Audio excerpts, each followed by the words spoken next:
करगिल दिवस को आज 22 साल हो गए हैं। हमने 21 और 22 साल के युवाओं से करगिल के बारे में 3 सवाल पूछे।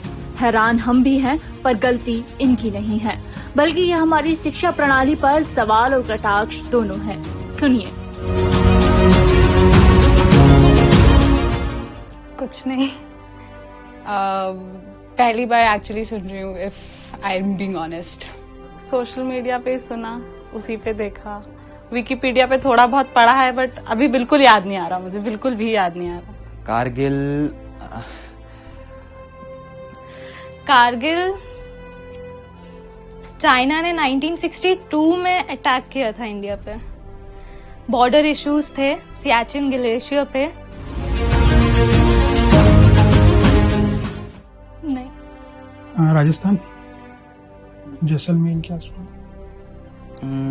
आई guess north east of India, somewhere around Siachen glacier.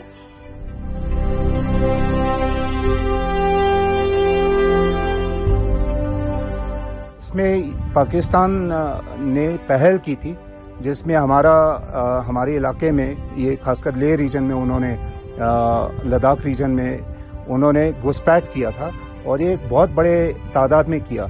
और इसमें इलाके जो आपको शामिल हैं उनमें हमें मालूम है मुश्को, द्रास, कारगिल और बटालिक के जो सेक्टर्स थे वो शामिल थे, और वो सारे के सारे नेशनल हाईवे 1 अल्फा के साथ साथ सारे जुड़े हुए हैं। और ये लड़ाई जो है तकरीबन 2 महीने की लड़ाई लड़ी गई।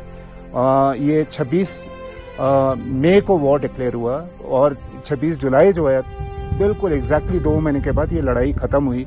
एक इंच की जमीन जो है हम लोगों ने वापस ली, और पाकिस्तान आर्मी को एक मुक्की दी जो शायद मरहूम उनको हमेशा याद रहेगा। और इस दौरान हमने अपने बहुत सारे साहसी वीर योद्धा जवान जो है हम लोगों ने खोए। वतन वतन मेरे आबाद रहे तू, मैं जहाँ रहूं जहाँ मैं याद रहे तू। उनके सैक्रिफाइसेस और जितने भी हमने सोल्जर्स खोए हैं, उनको एज अ रिस्पेक्ट पे करने के लिए किया जाता है। कारगिल जो दिवस है उसके लिए बहुत महत्व रखता है, और दूसरा हम लोग इसी याद में कारगिल की लड़ाई को मनाते हैं हर एक साल 26 जुलाई को।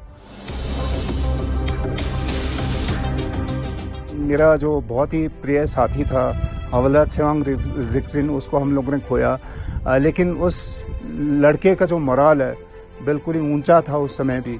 और लड़ाई जब मोबिलाइज हुए, उससे पहले लड़ाई के मैदान में जाने से पहले रिक्सिन ने ये मैसेज दिया सबको। उसने बोला कि हमारा इंडियन आर्मी का टर्नआउट जो है, हमारा बियरिंग जो है बढ़िया होना चाहिए, हमारे कपड़े इस तरह के होने चाहिए कि हर एक वर्ल्ड के आर्मी को नाज हो उस पर। अपने देश के लिए सोचें, अपने कम्युनिटी के लिए सोचें, अपने सोसाइटी के लिए सोचें। जब हम लोगों ने यूनिफॉर्म पहना, हमने देश के लिए सोचा, हमारे मन में देशभक्ति की भावना उत्तीर्ण थी, तो वो जो भावनाएं होनी चाहिए हमें ये देखना चाहिए कि हम अपने देश के लिए क्या कर सकते हैं। हमें ये नहीं देखना कि देश हमें क्या दे सकती है। तेरी मिट्टी में मिल जावा, गुल बन के मैं खिल जावा।